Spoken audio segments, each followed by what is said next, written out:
Well, good afternoon, everyone. Thanks for joining us. I know you're watching a recording, but hey, you're with us. We thought it was time to discuss our upcoming trip to Vietnam, Cambodia. So what we decided to bring our favorite friend, Neil from AMA, to come and give us advice, answer any questions that we are going to ask him to help the process of the visas and what to expect and the AMA app so that you're well informed. So I'm going to leave it up to Neil to start the conversation, or Julie will just chime in with questions. Perfect. Awesome. Thank you. Thanks so much, Neil. Appreciate it. You've done this Absolutely. trip how many times? It's a horrible part of my job that they make me go on these trips, folks, but I'm very happy that they do, because honestly, the Mekong is one of my absolute favorite ones to do. Obviously, you guys are doing Charms of the Mekong, so you'll be starting off in Ho Chi Minh City or Saigon, depending on which way you're looking at it. But what I love about this is it's a very immersive experience. So if you've done a European river cruise, that is absolutely spectacular. But what you find is different with our exotics is that these are very immersive. It's about interacting with the locals, the different religions, foods, forms of transportation. And yes, our European service and stuff is spectacular, but I honestly think the service down on the Mekong is even better, because these are all locals and they don't stop smiling 24/7. They are so happy to see everybody on board. Honestly, this is one of the most heartwarming things you come away from with this cruise, is just talking to all the other ones, because they're all either Vietnamese or Cambodian staff that we have on the ships. So they'll sit there and say, "Oh, we're coming to my town. Oh, don't forget to go look at this." And it just adds an extra element. So it is spectacular. Now, obviously, remind me, Julie, Colette, you guys are doing the group is doing the full 15, like the southern, Correct. northern, everything. Okay. So obviously you're going to fly into Ho Chi Minh City, and we use the Sofitel properties, which are by far the best properties in these countries. 5-star centrally located hotels. So obviously you've got your daily breakfasts are included in all of the land components. And sometimes you'll see on the itinerary, sometimes lunches or dinners are included depending on the day. But obviously, if something is not, the cruise manager is with you. So this is what's great about the AmaWaterways product, is they are there on the land and on the cruise. So it's that same person the entire way through. So it's a little different, obviously, when you're down into this area. All the hotels we stay at are for a reason. They've got 3 or 4 different restaurants on the actual property. So very easy to do. If you want to go out and explore, the cruise managers will tell you where is good, because it is different. You don't necessarily just want to go to a local restaurant around the corner, because unless you have an ironclad stomach, you might not be used to the way they prepare food down in Southeast Asia. So the cruise managers will guide you through, take you to all the areas. It really is taken care of every step of the way. So you've always got the options for those other components. And of course, your sightseeing is all set to go.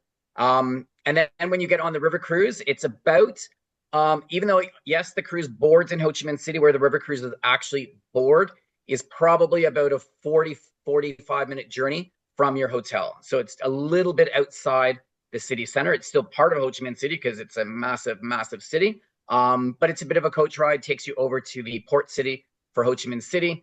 And then obviously you're cruising upwards, and you are going to be crossing into Cambodia on the river. So visas, obviously, for Vietnam, it's an electronic visa now, which is lovely, because back in the day when I went, you had to go off to the embassy and get all the other stuff. So thank goodness they've come into the 21st century. It's very easy to do this. If you're doing the north, though, please remember you need a multi-entry Vietnamese visa, because you'll be starting in Vietnam in the south, you'll end up in Cambodia, and then you fly up to northern Vietnam. So you'll need a multi-entry visa for Vietnam. That will be noted on the applications when you see it, but it'll be single entry or multi. You guys do want multi-entry for the Vietnamese visas. So super easy. And the Cambodian one, folks, you do on board, because the Cambodian officials will come onto our ships and they will do the visas here. Now, in your documentation, it will say bring passport photos. And yes, please bring them, because let's just say things in Southeast Asia, they work differently. So one day the officials might say, yes, we need the photos. The next day they might say, oh, we don't care, and we just stamp it through. So we always say the full requirements, but don't be thrown off if you don't need the passport photos in the end, that they don't ask for them. not a big deal. But if you don't have them and they want them on that day, then they're just going to charge you extra for them on the day. So just bring 2 passport photos with you. Pretty easy system. They basically line you up in the lounge. And I think it took about 15 minutes to go through the entire process, and you're pretty much done. So, and they'll charge you for that visa, and they just charge it back to your account on board. So, Perfect. Good to know. yeah. So that's, like I said, it's this super, super easy process. Obviously, we've been doing it for 20 years. So it's pretty easy this way. And the Vietnamese ones, I'm happy that it's electronic now too. So. Okay, so that sounds pretty simple. Do they have to do it 90 days before, 120 days? Can they do it now for sailing in February? When do you guys go again? You guys are going in February? Yes. Yeah, mid-February. February 21st so yes, is when the group arrives in Ho Chi Minh. Okay, so you can't get your Vietnamese visa until I want to say it's 60 days prior. Yeah, So yeah, so that's the day. So just mark your calendars. You can do it on anytime after the 60 days. It's an immediate thing. There's no waiting anymore, which is the lovely things. But yeah, you can't technically do it until 60 days prior. I'd say, you know, do it at 45 days. You're totally fine. It takes about 20 minutes to do. Okay.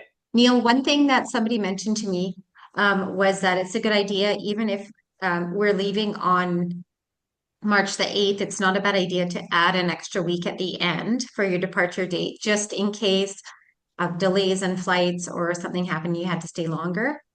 Yeah, so you guys are going from advice. what date to what date? 21st to the 8th of March. Yeah. 1st of February to the 8th of March. So to be fair, I probably wouldn't even probably even apply for the visa online until 60 days prior to your last day. So, you know, second week of January, just to cover again, because even though it should be by the date of arrival in, you might get an official that looks at the day out and going, oh, that's more than 60. It's so just to be safe, do it around the 3rd week of January. Anytime after that, you guys can apply for your visas for Vietnam and everything's fine. So. Okay, perfect. And then as I understand, so the land components, the tours are included. Everybody does the same thing. But on the cruise, for the cruise, there's optional excursions. Are there any you'd recommend? So basically, when it comes to the land, yes, all your tours are set. On the cruise, there's a couple of days where you've got choices of tours. Now, one, of course, is when you are getting into Cambodia, the Killing Fields tour. This is a very serious tour, so some people don't necessarily want to do that. Now, remember, the cruise manager is going to tell you all about the tours that you have, what's involved, and you make your decisions on board. You can certainly choose them in the app ahead of time, but if you get on board, listen to the cruise manager's port talk and go, maybe that's a bit too serious, there's another tour that day, you can still change your mind. They will never be sold out. That's not an issue, of course, to do. There's not really a lot of days where there's choices of tours. That's the main one, is the Killing Fields Day, and we've just added a new tour to go in, and I'm going to screw up the name. It's the cruise going into the jungle and the forest and stuff. It is an optional tour. The reason for that is because it's only limited numbers on that tour. So, but otherwise everything else is all set to go. And when you get to Siem Reap and you're doing the temples and stuff, there are 2 touring options on that day. One leaves at about 5 in the morning. The other one leaves about 9 in the morning. And I am going to tell you right now, you should all do, and Colette probably knows this a bit better than you, Julie, but I am not a morning person. I don't believe anything should exist before 10 o'clock in the morning. However, the cruise manager will tell everybody, you need to get up and do the one at 5 a.m. because you will see the sunrise over Angkor Wat, and it is life-changing. So everybody needs to do this. And then that means you've got pretty much a lovely full day free in Siem Reap to go off to the markets and take the little tuk-tuks into town from the hotel. And it's just great to have that day. So that would be my recommendation when you've got the tour choices for Angkor Wat. So. Okay, perfect. So that must be the one there, that little river excursion must be the one that's capacity controlled, because there was a note about that. So that's good. Okay, good. Can you tell us about the school visit? What to expect or what to pack? Yeah, so we were the very first North American river cruise line to have our own product in the Mekong, and whenever we do any of our exotics, for us, it's about giving back to the locals, making sure that our crews, and then obviously all of you who are on board, portions of your crews are going to support locals. So we started a school 18 years ago, and it's part of the visit that you get to go through. You can bring things if you'd like as well. There is no obligation, please note, but they just love getting, like, you know, even if you go up to the dollar store and bring crayons or coloring books, anything, any sort of school supplies you can bring to the school. But know that obviously a portion of your cruise fare that you've done is going to support this school. The school is fully built by AmaWaterways. So it's a special experience. And whenever we do any of our exotics, we always look for ways of giving back to the locals. So Perfect. Okay, so school supplies, not necessarily like clothes or toys or no, anything not like that. necessarily. Okay. Like I said, because Okay. it's the school component. I mean, listen, they will happily take whatever, but Yeah. traditionally we always said school supplies work perfectly Okay. well, just because we're giving it to the school. So yeah. Okay. Okay. That sounds great. And then can you just touch on the gratuities? So I know most of our group is going to prepay the gratuities just to make it easier paying Canadian dollars. But Yep. if, and I know that I've heard you're just going to want to tip them more because they're so amazing, those Okay. smiles and how friendly they are, like you said. But is there anything else like, you know, sometimes with the Europe product, the local guides are not included in that gratuity amount. So would they be in this one?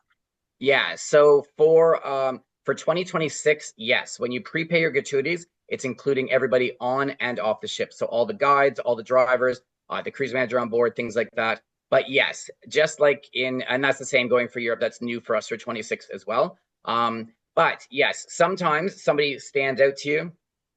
You're more than welcome to tip anything extra. And honestly, the best course of action is US dollars. You don't need to switch anything into local currency. If you're buying anything in the markets, if you're doing absolutely anything, US dollars are taken everywhere. They will take credit cards and such, but of course, when you're going off to some of the local markets, such as when you're in Phnom Penh or if you're in Ho Chi Minh City, part of the tour is to take you around and show you the markets. And then when you've got your free time to wander around, you can go back. And honestly, this is the time. If you've never bartered before, try it, because they will actually be offended if they tell you the price and you say, okay, here you go.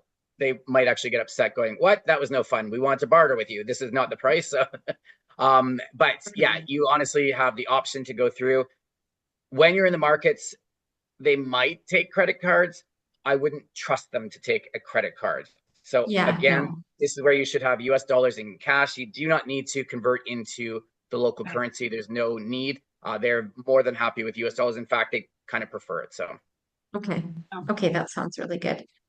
Can you just tell me or tell us how many people are in each of the groups? Like yeah, when so you're touring? Yeah, so we've got 124 people on the ship. Obviously, everybody gets the twin balcony suites. And when we do the tours, we try to keep to a first-class touring experience. So you're hovering around 20 guests per tour guide. Now, when you are on the boats, because sometimes when you're going off to Silk Island and stuff, obviously, you'll be onto the boats. But then when you get onto the land components, they'll break you out into smaller groups. So yeah, they try to average about 20 guests per tour guide just to kind of ensure a first-class touring experience when you're wandering around. So Okay, and is that generally the so that's not so there's one tour manager, but then each day there's different tour guides. So you're not with the same one, like you're not with the same 20 people each day. You don't have to okay, so you mix it up. It's different one Okay, based on the color code that you've got. The okay, cruise manager that manages day. that, and then you meet the local guides and such from there. And you guys will get more information in your app, obviously the My Ama Cruise Okay, app, which hopefully you've all downloaded this at this stage.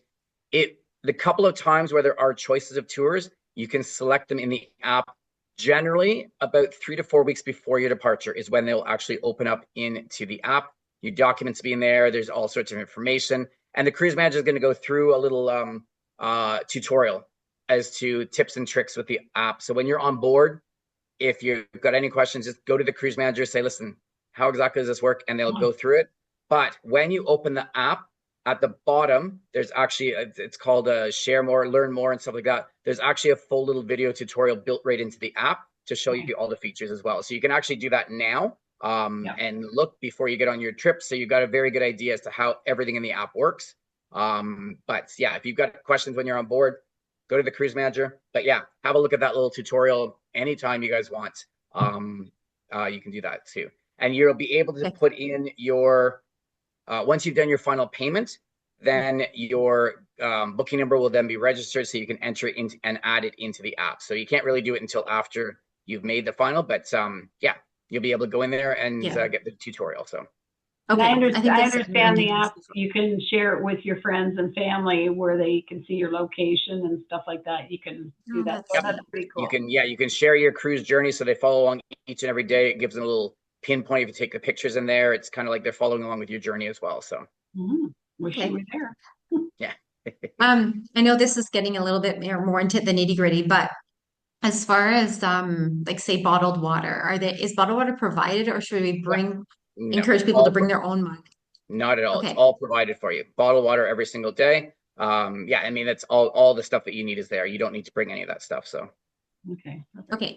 And in terms of things like, is there anything that you packed or other people packed that was like really, really helpful that you would recommend? So February is probably warmer. I will say any of our exotics where you're getting into some of the warmer temperatures, the best thing I've ever been advised to bring is these are USB operated neck fans, and they just circulate the air in and around the area, and they're USB chargeable, and you've got those in your cruise things. But honestly, folks, I think they're about $20 on Amazon or whatever. That would be my recommendation, because when you're walking around a tour, if it is hot, it's not the same as it is for us over here. The air, you need that air circulating around, and this fan just does this perfectly. It sits there, rests on your shoulders. It's the best thing ever. I'm definitely getting that. Yeah. Okay, they are the best things for sure. And honestly, I always say going down to this area, linen clothing is great. It's the same as when we would do Egypt. Mekong's no different. 2 reasons for that. Obviously, linen clothing works very well if it is warm and stuff like that. But also, if there's any sort of bugs, anything like that, flies, all that kind of stuff, again, the linen clothing just helps a little bit more because it breathes, and the bugs are more attracted to sweaty skin versus breathe through. So if you've got linen clothing, that would be my recommendation too. So. Okay, and no judgment, because linen wrinkles easily. Absolutely, everyone's in the same ship. You are not going off to be runway models, folks. You're off to enjoy this area and do it in the best way you can comfortably. So. Awesome. And then anything this specific that I really need to buy down there? I think silk and things Silk like that. Is amazing. We take you off. One of the things on the cruise, we take you off to the Silk Island. You get to see the entire process as to how everything's made, right from the silkworms all the way to the finished product and stuff. So yeah, they're known for their silks for sure. Rice paper, the things they can make out of rice paper will blow your mind. So that's really cool too. And we take you to a few different areas where they can actually see that. And honestly, if you're in Ho Chi Minh City as well, for the men and for the ladies, they make some incredible clothing. It's amazing. And it can actually be, they can usually have it custom and tailored for you within 24 hours. So it's like a custom made thing, and it's not very expensive at all. So they're known for their textiles. They're known for obviously for their silks and stuff. So those are the things certainly to look out for. But like I said, when you go to the markets, bargain away. My nieces and nephews thought I was the most spectacular uncle in the world because I bought them each those earbuds, the Apple earbuds and stuff, which are usually about $250 over here. And nobody needs to know. I mean, I think I got 4 or 5 sets for $20. Are they real? Absolutely not. But they look spectacular, and the packaging is exactly the same. And again, you can barter away. So electronics in the market stalls, it'll be amazing. So, and you'll have absolutely no idea. And mine still work. My nieces and nephews still think I bought them these things all these years later. So they don't need to know these things. Good. Okay, awesome. I think that is all for me. Like the questions that I had. Is there anything? You had it pegged on. The only thing is really to cover that. I mean, we did talk about the Ama app because I think I used it one time years ago when COVID was kind of petering out. And it was a really cool tool for family, friends, and clients to follow. So I would encourage to do it. Yeah, and remember too, if anybody listening has been on our European cruise, the drinks work a little differently down on the Mekong. So obviously, normally in our Europe products, it's lunch and dinner, unlimited beer, wine, and soft drinks. Right. For the Mekong, it's drinks throughout the day. And basically they can get spirits throughout the day, beer throughout the day. It's all included. And the only time you get wine is at lunch or dinner. The reason for that is wine is very expensive to import into Southeast Asia. So it's not one of the ones that's readily available throughout the day, just usually at lunch and dinner. Generally, it's Aussie or Kiwi wines as well. So it's those are the ones in, because you will see it at one of the little islands, what their local wine is, and it's snake wine. So not necessarily appealing to everybody, so we don't necessarily put that on board. Normally, we always say we like to feature local products. In this case, we like to feature, you can go look at local products, but you don't actually have to drink it. So. So maybe a good idea for those coming down from Canada to pack a few bottles of their favorite wine. If wine is your preferred, great. Otherwise, spirits and beer are readily available throughout the day for you to enjoy. So sounds good. Nice cold beer when it's that hot is so nice. Absolutely, and it's local beer, and their beer is great. So yeah. Awesome. Okay, well, this is very helpful. Thank you so much, Neil. We'll share this. If there's any questions, we'll reach out to you. We know you're not hard to find. No. And this is extremely helpful. So thank you so much. We'll definitely report back on all of our adventures. But and we'll share our photos with you. Yeah. Please have an amazing time. It's been a few years since I've been, but honestly, life-changing, one of my absolute favorite experiences out of any of the rivers in the world. So you guys will have an incredible time. So that's what we hear. Awesome. Okay, thanks so much, Neil.